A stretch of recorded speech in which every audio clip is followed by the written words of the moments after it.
Welcome to another episode of the Cat Breeding for Beginners podcast. I'm Pamela and I breed British Shorthairs in Perth, Western Australia. I have a real passion for cat breeding and exhibiting, and I want to share my knowledge and experience with you.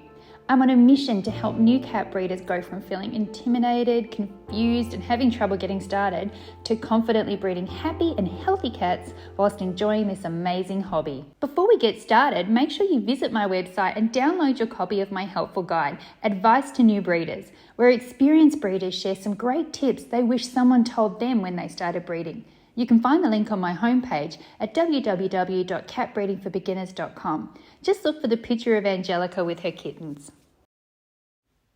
Hi everyone. Well, today I want to tell you about a little bit of a mistake I see people making. Now, I often talk about marketing your kittens. And when I talk about marketing your kittens, I'm absolutely not talking about making money or making huge profits off selling kittens. What I'm talking about is when you market your kittens successfully, you will have a lot of people that want them and you'll be able to choose the very best home for them.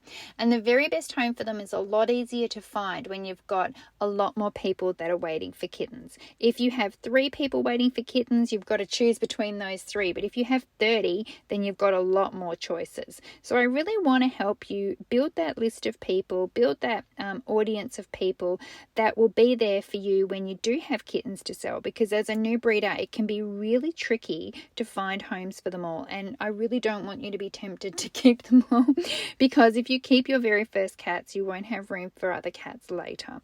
So we need to find them homes and we want to find them the very best homes. But I want to tell you about this mistake I see people making over and over, and it drives me crazy.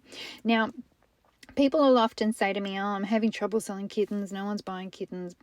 That's something that comes up a lot. And I will go and have a look at their Facebook page and that will often tell me why. But another thing that will tell me why is because it'll be on their own personal page. When people are posting photos of their cats and kittens to their personal page, and I see photos of them, and I have a lot of people on my my friends list that are cat people, and I'll often see that they're sharing these photos of their cats and kittens, and that's great. But I want to tell you something about me. I very rarely share photos of my cats and kittens to my own personal Facebook page. The reason is because even though I do have that really big group of friends who have cats and kittens, I also have a lot of friends that don't. And I don't want to be annoying my other friends with photos of my cats all the time. I don't want it to be like, oh my God, will she just stop with the cat photos? I really never want to be that person. And so I don't often post stuff on there. I will if it's really particularly cute or if it's something that I think that my cat friend people might be interested in, but I rarely do post like that. But I see some people doing it all the time. And every time I see it, I think to myself, you know what? That photo needs to be somewhere else. It really does, because here's the thing. I am not your target market. I am not someone that's going to be interested in buying a cat from you. I have my own. I'm good. I like seeing your cats, but I'm not your target market for buying those cats. Those photos need to be on your Facebook page for your cattery. So you need to have, if you don't have one, all of my newbies out there, if you don't have one, you need to get one straight away. Even if you haven't had your first litter yet, you need to go and set up your Facebook page. You want to have it with your cattery name and the type of breed that you have. So for me, it's Cuddleton British Shorthairs. And I welcome you to go have a look at Cuddleton British Shorthairs and see the kind of thing that I'm talking about here. When I post photos of my cats, I post them onto that page. I post them there because Facebook likes content. It likes content on Facebook pages, and so does Instagram. And I actually do have the sharing thing where if I post it on one, it posts on the other. So that's another tip for another day. But I post my photos on my cattery Facebook page because that's where my audience is for my kittens.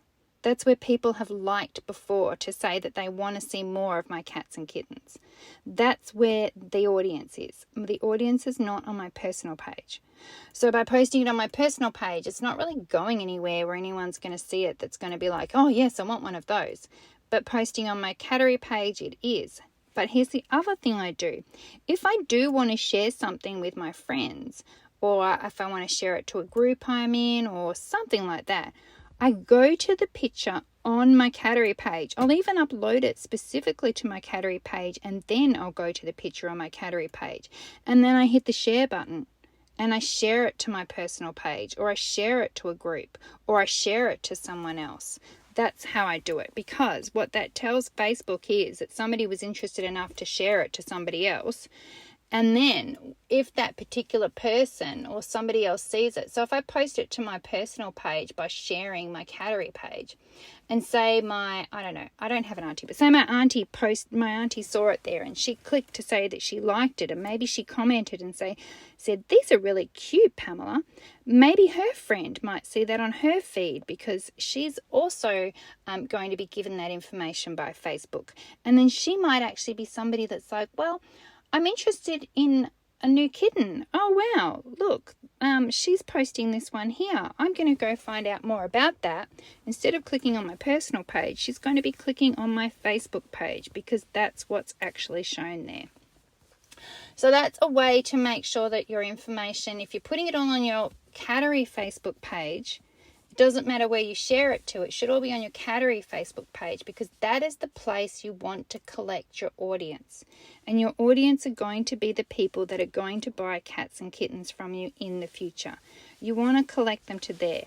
The other thing about it is that when you share that particular page, if you share that page to your page and other people see it that are your friends or family members or friends of friends, if they click on like, what that does is it tells Facebook and Instagram work on algorithms, and I have no idea how they actually work. I don't think anyone actually does, but they sort of work like this. When you do something like that and you say, I like this, Facebook then goes, well, other people that like stuff that you like, we're going to show them other things that you like. So you've got more chance of being seen by other people if you're sharing your Facebook page as opposed to putting the photos on your personal page. And, it just makes no sense to me when I see people that are breeders that are posting pictures of their cats and kittens and saying, oh, look, this is the kitten from our latest litter.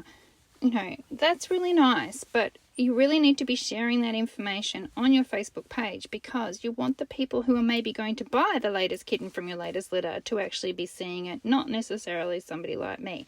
I love seeing it. I really do like seeing other people's cat photos, don't get me wrong, but I think that there could be a dual purpose and you can get it 2 for 1 if you post it first to your category page and then share it to your personal page.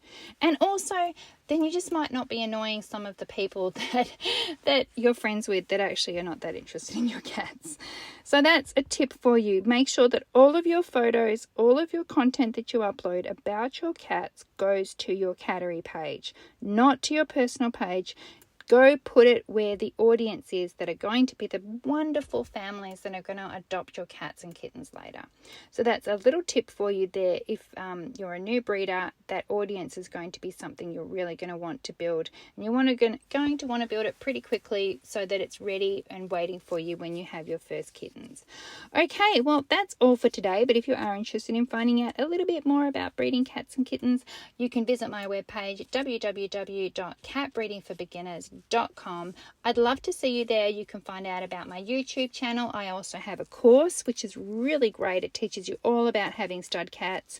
You can find out about my podcast, which you're probably listening to now, but you can actually see my videos, my YouTube channel, and I also have my new Cat Breeders Club there as well. So go and visit, have a look, sign up to the page so that you'll get any updates that we have and I can keep you informed. And feel free, like I said, go visit my Facebook page at Cuddleton British Shorthairs. Have a look and see all of the kinds of content I post there. I post so much information there for my people that are interested in my cats and kittens. You could imagine if that was on my personal page, oh my God, it'd just be way too much. All my friends would be saying, oh, we're sick of seeing your cats. Okay, that's all for today. Bye. Thanks for listening. Make sure you visit www.catbreedingforbeginners.com where you can find articles, guides, courses and more. Plus, make sure you check out my amazing New Cat Breeders Club. It's a supportive space where new cat breeders can learn, share and help each other. I only take new members a few times a year, so sign up to make sure you don't miss out.